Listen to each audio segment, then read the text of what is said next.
Hi everyone, welcome to our latest mini live lesson. I'm so glad that you're able to join us this afternoon. We're going to have a fantastic time with our friend Eilidh from Edinburgh Dog and Cat Home. First, I wanted to introduce you to my friend here. Oh goodness! This is my very dramatic dog, Luna. She's just scared because she thinks she's going to fall off my lap, but she's not, I promise you, baby. This is my dog, Luna. I'm just wondering how many of you have pets at home or even maybe in your classroom. Maybe you have a gerbil in your classroom or a hamster. Maybe you have a dog or a cat or some fish at home. I've got dogs and fish and rats as well. And just think of how worried you'd be if you were suddenly struggling to look after your pet, right? I know. Down you get, down you get. Our friend Eilidh is here today to tell us all about the work that Edinburgh Dog and Cat Home have been doing to help people in that exact situation. And next year they celebrate a fantastic birthday of 140 years of helping people and pets. So Eilidh, I'd like to invite you to tell us all about your amazing work. So take it away. And you're on mute. Try again. The joys of technology, I'm afraid. That's right. It, isn't it? It's either pets or technology, and today we have both. Lovely to be here. Thank you very much, everybody, for attending. It's fantastic to have such a large audience to talk about the wonderful work that we do at the home. So as mentioned there, the Edinburgh Dog and Cat Home has been kind of operating for about 140 years, just shy of 140 years. We have a big birthday next year, so definitely you're all invited to our open day to pop down and see what's going on site. But I think actually probably the best way to start and the best way to really introduce the home and the work we do is probably to see one of the videos. And I know that I sent over one of the videos for us to play and give you almost like a virtual tour of the home and the work that we do there. So we might even see some animals in that are currently in residence. So if that's okay, first of all, if that's okay, we could get that organised and play that for everyone. Are you able to do that now? And welcome to Edinburgh Dog and Cat Home. My name's Daniel. I'm the Home's Education Officer, and today I get the privilege of taking you on a virtual tour of the home. We'll learn a bit about the history of the home, see how the rehoming process works, visit the spaces that our dogs and cats are kept, as well as the spaces outdoors that they get to enjoy throughout the day. So sit back, relax, and let's go take a look around.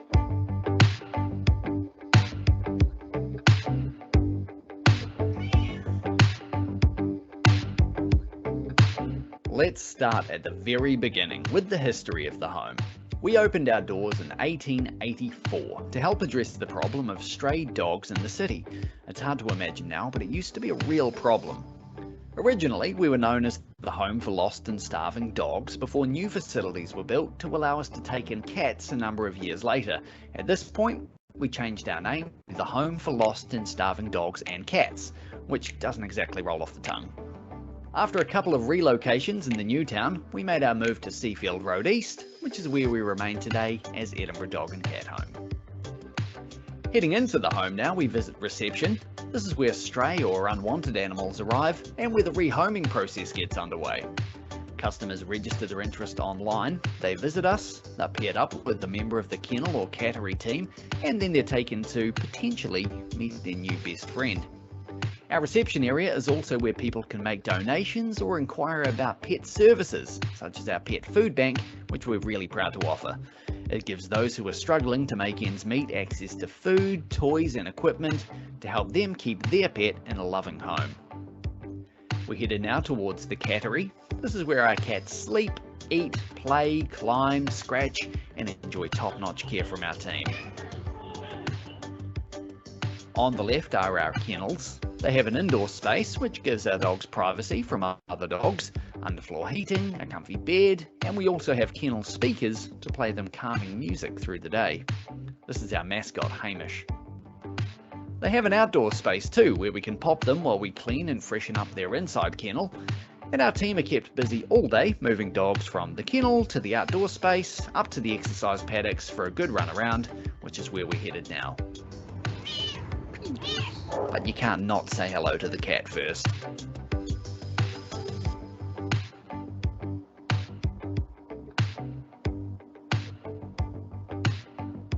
Here we can see the exercise paddocks. We have 3 grassy paddocks, including our largest play area, which is where we sometimes hold events too.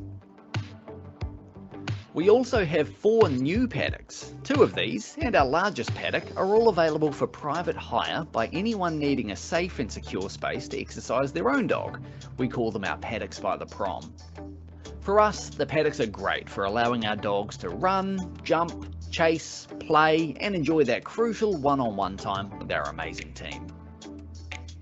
And let's not forget about what's on our doorstep. Many of our residents enjoy walks along the Portobello Promenade, a stroll along the sand, or when the weather's just right, even a dip in the water.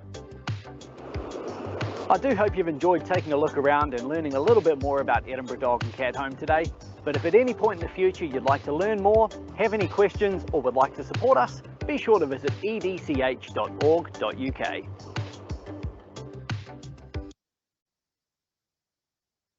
There you are, Eilidh. There we go. Can you see me there? I can see you. We're still on a black screen for me. There we are. Perfect. So yeah, so that is the home. We have been in that site for a long time and see lots and lots of dogs and lots of cats, and they come in from owners in all different circumstances. Perhaps it's just that they can't be looked after anymore. Perhaps that they have been found as a stray. They've not had their own home. And what we do is we look after them and we take care of them and we feed them and we walk them and we give them lots of love and lots of care and lots of friendship until we are able to find their forever home. So some animals will stay with us for just a little while, and some might stay with us for a little bit longer. Now what I'm going to do now is I'm going to do a little bit of a presentation for you. So if you give me a wee second, let me just get this organised and we will start. It'll let me do it here. And I can show you all about the work currently going on. Here we go, it should be finding us. There we are. So can everybody see that screen? That big screen first of all? No problem, that works. Perfect. So animals are definitely something that lots and lots of people have. I think that kind of around your classroom, around your friendship groups, there will be lots of people who have dogs, lots of people who have cats, and like we heard earlier, other people that have other pets too.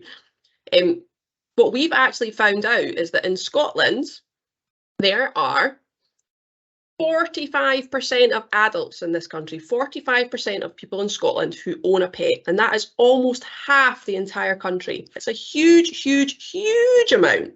So lots and lots of animals in homes. We've found that of them, 25% own at least one dog, and 20% own at least one cat. So huge, huge numbers. But why do we have pets? And I think that's a really important question. So have a think for me and ask your teachers, if you can pop your hands up, your teachers could pop in some notes about what it is that makes us want to have animals in our home. Why do we have pets and why do we want to care for them? So have a think about it for me.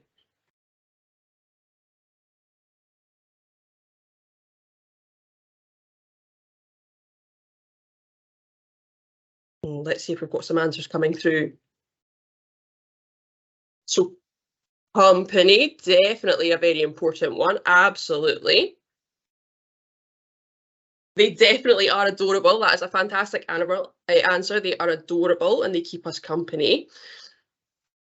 Our health, definitely another one there that we'll come back to in a little while because that is really, really important. Oh, there's some fantastic answers coming through. Well done, guys. So many answers. Well done. Okay. So let's stop there. We've got so many. Well done.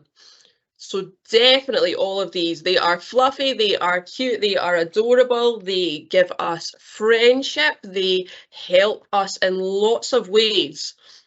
We know that lots of people have pets from our last slide, and I think you're right, they have them because actually they are part of our family. It's not just that we have a pet and own an animal, they're part of our family and we love them and want to make sure that we are looking after them. For a lot of us, our pets become almost our best friends. They listen to us when we are reading stories, or if we are feeling a bit sad and maybe just want a little cuddle, our pets are always there. They make us feel happy. They are always up for a game. They want to play and run about with us and exercise. They want to get us outside in the fresh air. It's really, really important that we this from our pets, and we take all this from our pets, absolutely, but there's also something else that's really, really important with our pets, and that's that actually it's not all just about what we get from them, but actually what about we give as well. Owning a pet is definitely lots of fun, but there's also lots of things that means that we have to be responsible when it comes to looking after them. So we excuse me, we have a pet and we have to think about what it means to be responsible. So let's have a think now then. Let's think about what it is that we need to do to make sure that they are well cared for and that they are really happy and really healthy. So let's have a quick think again. If we do that in our classes, have a think about what it is that our pets need from us this time.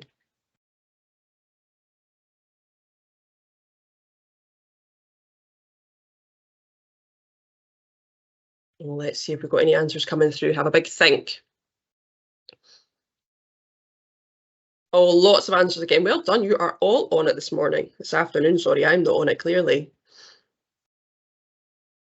Lots of brilliant answers again. Well done.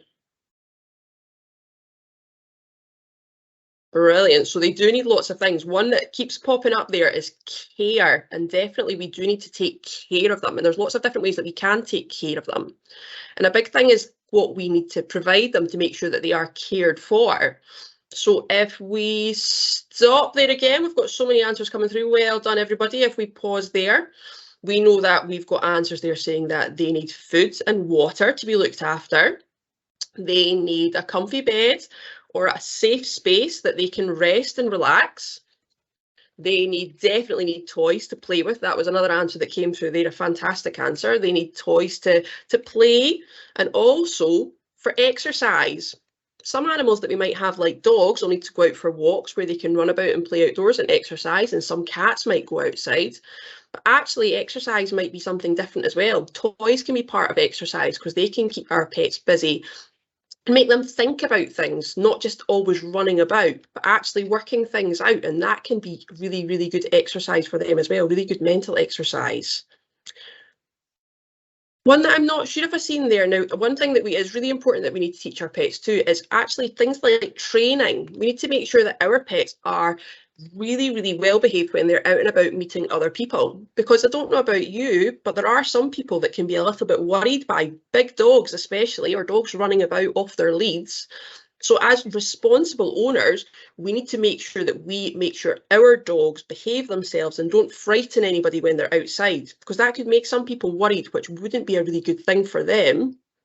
And also one that everybody touched on there, I think as well, vet checks. So definitely sometimes we might go for our yearly vet checks to make sure that they are fit and well. But if something happened that they were unwell, if they were poorly, or if they become injured, vet checks would be really, really important for that. Now, that's lots and lots of things, and I'm sure there's a million other things that you've thought of that I haven't mentioned there. But all of these things add up to cost lots and lots and lots of money.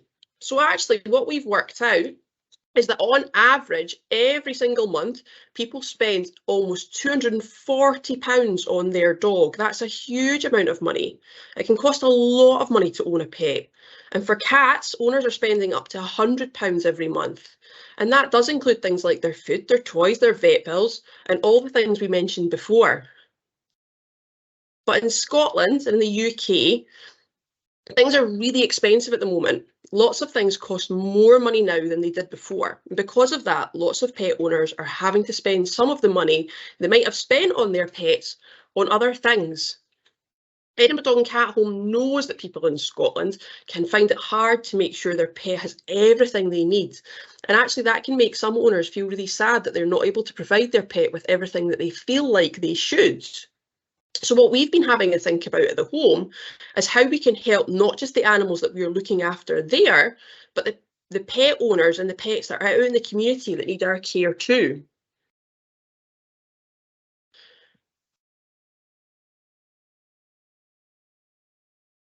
Now, what we've done this year is we've had a big think about how we can do that.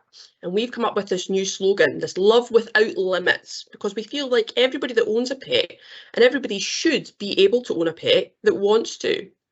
We see all the benefits of having a pet that you mentioned before. They're an important member of our family and we would do absolutely anything for them. And we only give them up because we feel like there is absolutely no other choice.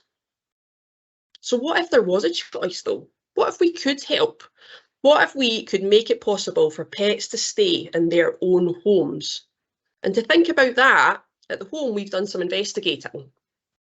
We found that before the COVID pandemic, before any of that happened in 2019, we did some investigating and realised that lots of our animals arrive at the home with owners who just simply couldn't afford to look after them anymore.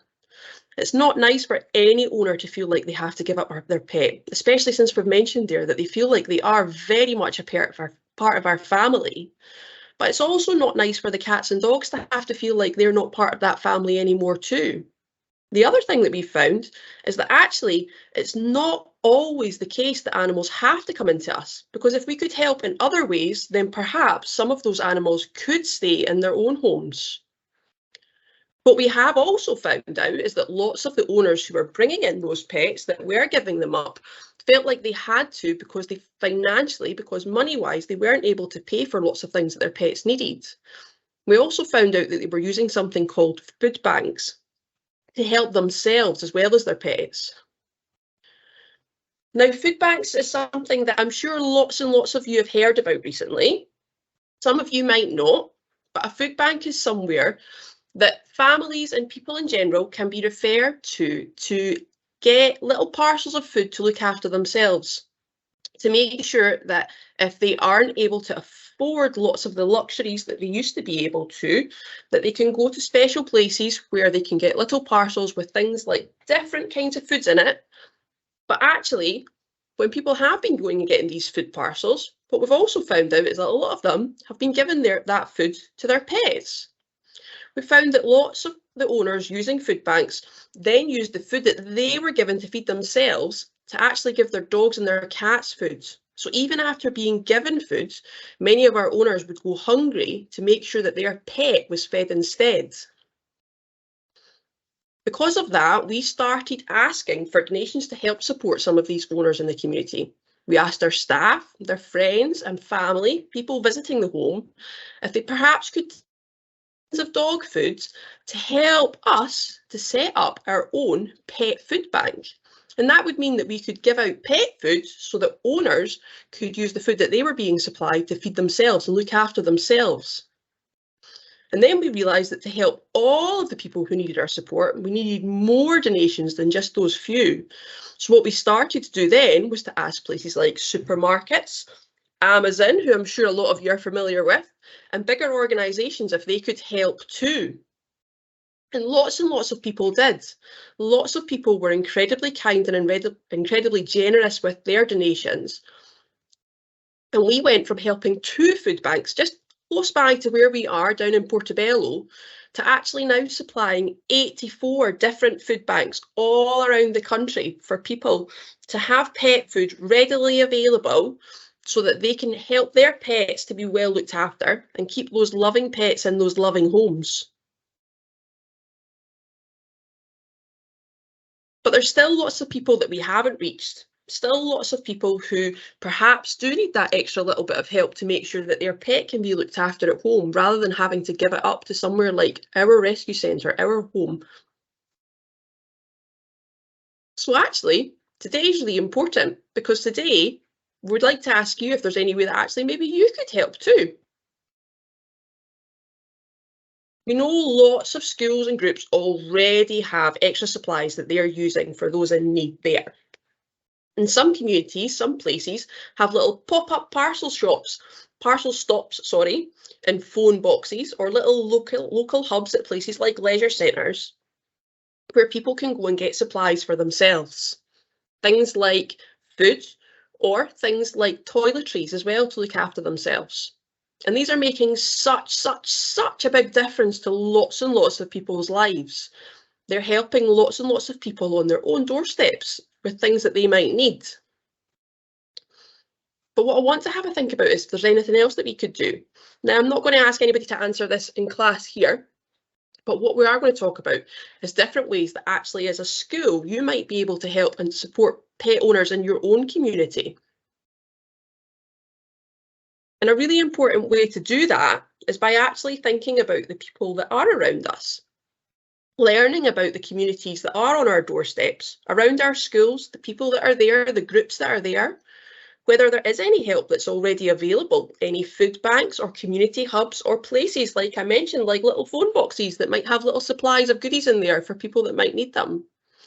Some schools already might have a little stall in your reception area, maybe a little box where people can drop off extra items or things that they are not using. And I know that a lot of schools do that with things like school uniform, and that can be really, really, really helpful for parents to not have to spend lots of money on things that otherwise they could get elsewhere. But maybe actually you could help me here by answering this one. Are there any other ways we could maybe do things to raise money, or things that we could do to let people know about the different types of things that others in our community might need? So have a bit of a think here. So not necessarily just food banks, but think about if there's any other things that we could do to raise money for charities so that we could help get more food for people that need it, for more pet food for all those animals that need it. Or if there's any things that we could do to spread that message and let lots of people know about what we are doing just now. So have a think for me. And again, if you want to pop your hand up and your teachers can pop in answers for me, and we can have a look and see if anybody has any really good ideas.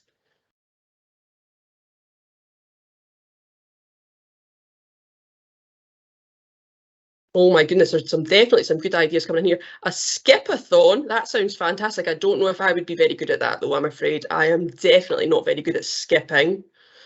Sponsored events, things like sponsored races or fun runs, again, sounds fantastic. Again, I don't know if I'm very good at running for that one though. Oh, dress up as your favourite animal, that sounds like a great one. And face painting, I saw there is a face painting of your favourite animal too, that looks great. Bake sales, lemonade stands, all brilliant. Donating pet toys, that would be a really good one. That would be fantastic. Sponsored sports races. All of these are great ideas. Bring in donations ourselves and get them to our local food bank. That's a great one. Talent shows, I like that one. That's a great idea too. We could borrow Keep Scotland Beautiful's dog costumes. Well, I mean, there we go. Football matches. Brilliant, lots and lots of good ones. And a bake sale again. These are all brilliant ideas. Well done. Definitely, there's lots and lots and lots of ways that we could raise money. We could do lots and lots of fun things that would raise money that we could use to support people who might need it a little bit more. A car wash, there's another one coming in there as well. Fantastic.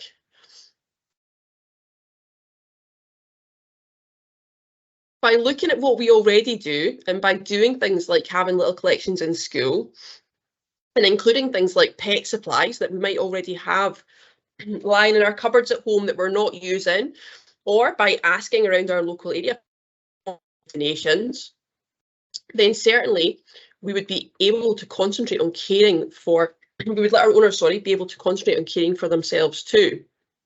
And if everyone, like you've just done there, thought about little ways that we could help our own communities to either raise money or to collect donations for those pets in that local area, or where we could have them collection-wise for things like at our school gates or in little community hubs, then actually by doing that, it would share the load so that everybody could help a little bit rather than it all being on one person's shoulders.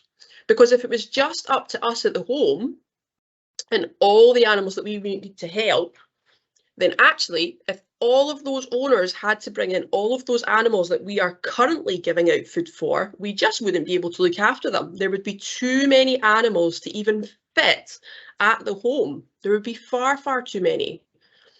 So by everybody doing a little bit, that helps us help lots of people in the community as well and spread that word and spread that message. For those local to the Edinburgh area, if you're not too far away from us, then we would be absolutely delighted to receive any donations that you might collect. We could even perhaps pop out to different schools to collect things if that was a project that you were doing. Or if there were any other ideas, like you've already had, of ways to raise money to buy more supplies, then that would be absolutely fantastic as well. Because anything we can do to make sure that we can keep as many pets in loving homes is an incredible achievement. It's really, really, really important. And it means so much to us that actually people can keep their pets in their own homes when they don't really want to give them up. There's so much to learn about in our own communities, and it's a huge topic with lots to investigate for any young reporters out there as well. And we would be happy to help in any way we can with those investigations about pet poverty in any of the communities throughout Scotland, because it is something that's really, really, really, really apparent and happening lots and lots more as things become much, much more expensive. Now, that has got me to the end of my presentation there, and we've sped through, but I wanted to leave a good portion at the end here so that I can answer any questions. So what I'll do is I'll first of all say a big, big thank you for listening to me go through all those slides and for watching that video. And what we'll do is we'll see if Katrina's going to pop back on, and I am happy to answer any questions and any queries that anybody might have there as well. That was amazing. Thank you, Eilidh. Does anybody have any questions they might want to ask? There we go. You can So pop them in the chat if you do. Give you a wee minute to do that. And while you're thinking of your questions, I just wanted to show you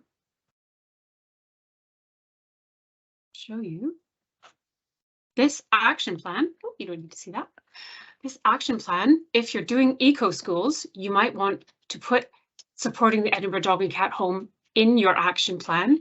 And here are some of the things that we thought you might be able to do to help. You could contact your community council. You can learn about food banks and see if you can contact Edinburgh Dog and Cat Home to learn more about pet poverty. You could have an assembly. You could have a donation box or do a fundraising event. And I loved all the ideas that were in the chat on how to raise money. Or you could create a Google form for pupils and families to ask about responsible pet ownership and what it might mean. And so this action plan is in the folder of resources if you're looking for them after the lesson. And I'll just check and see if there are any questions in the chat. Eilidh, can you see the chat too? There are thousands There of questions aren't. coming through here. There Oh, are. okay. I thought there might be there as well. So Okay. first of all, we've got questions here about things like what hamsters eat. Now, we don't have hamsters at the home, and that's another question further down about why we only look after dogs and cats. I would love to say we would take any animal. I would absolutely love to say, and myself, I've got cats and dogs at home, but I also have fish.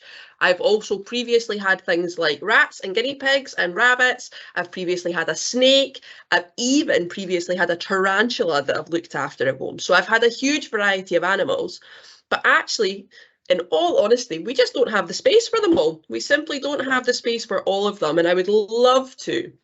But for a lot of these animals, if you ever see an animal who looks like they're unwell or looks like they need help, then the best thing to do is to contact the SSPCA, because they're the ones that look after all of Scotland's animals that might be hurt or injured. So if you do see any outside that you think it's them, that definitely you should get in touch with. We've also got a question here about how many pets do you have altogether. So I assume that means at the home. So at the home, we generally have between about maybe 60 and 80 dogs at a time, and maybe about 30 cats. So it's a huge amount of dogs and cats that we do look after there. And we've got a question here asking about how the rehoming process works and how long does it take to prove we can look after them. Well, rehoming is a tricky one because what we do is we look at all of the dogs and cats like they are just little individuals with their own needs. The same as all of you are all different. All of the dogs and cats that we see are different as well. So there's no set rule that says every dog needs something. They all need something a little bit different.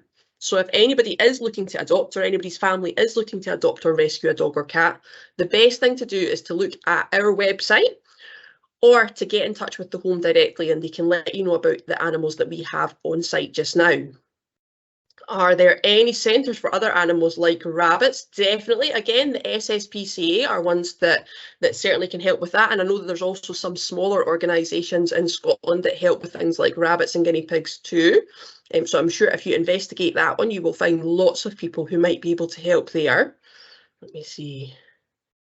I think we've done that one. We definitely don't have any monkeys. I think that's a question there. I'm sure there's a few cheeky monkeys out here today, though, I'm sure.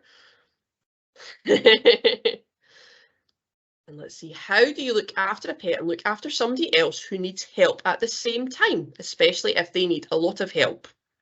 Well, we do know that there are some animals who come into us because their owners just aren't able to look after them anymore. And that might be if they have become really poorly themselves, or if they've been taken into hospital, or perhaps they have been really elderly and just needed some special care.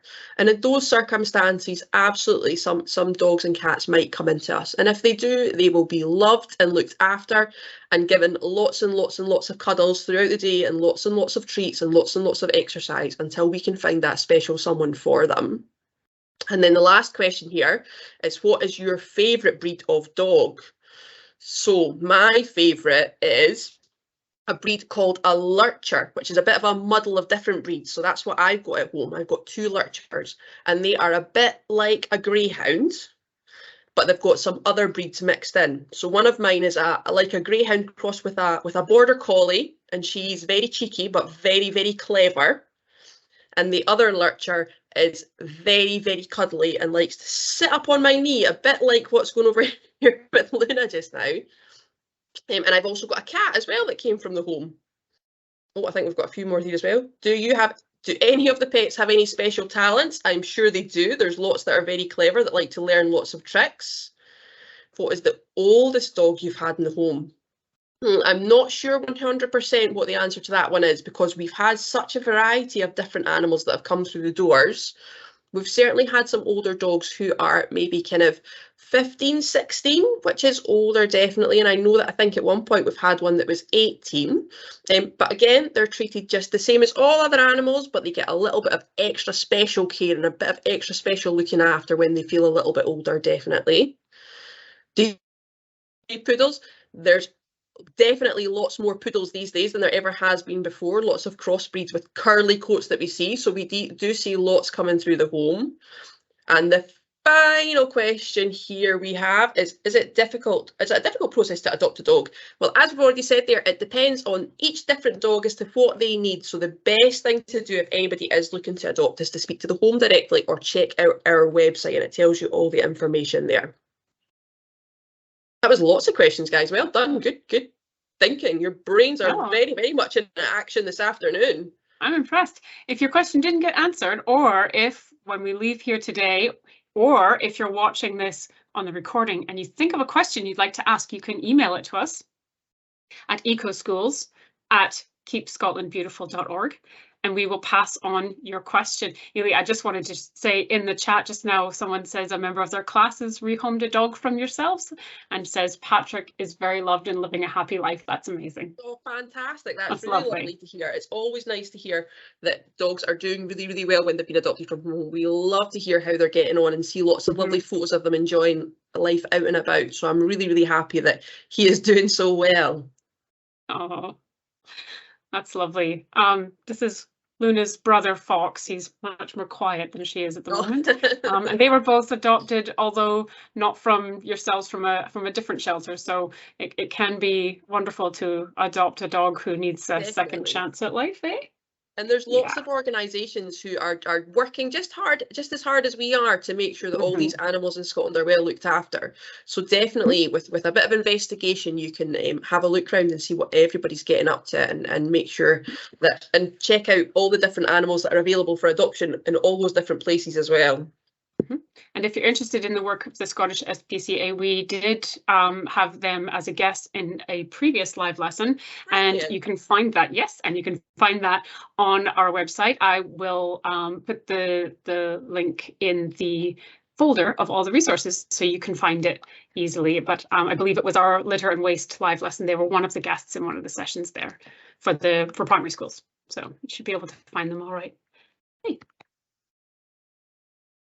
Is that all you had for us today, Eilidh? Perfect. Yeah, and that's it. I think Okay. there's lots of information that we've popped through, but if anybody does have any questions, as you've already said, get in touch with you. But by all means, you can find information through our website as well, or by emailing education@edch.org.uk, and we would be happy to help with anybody's projects moving forward if it was something that you were interested in doing.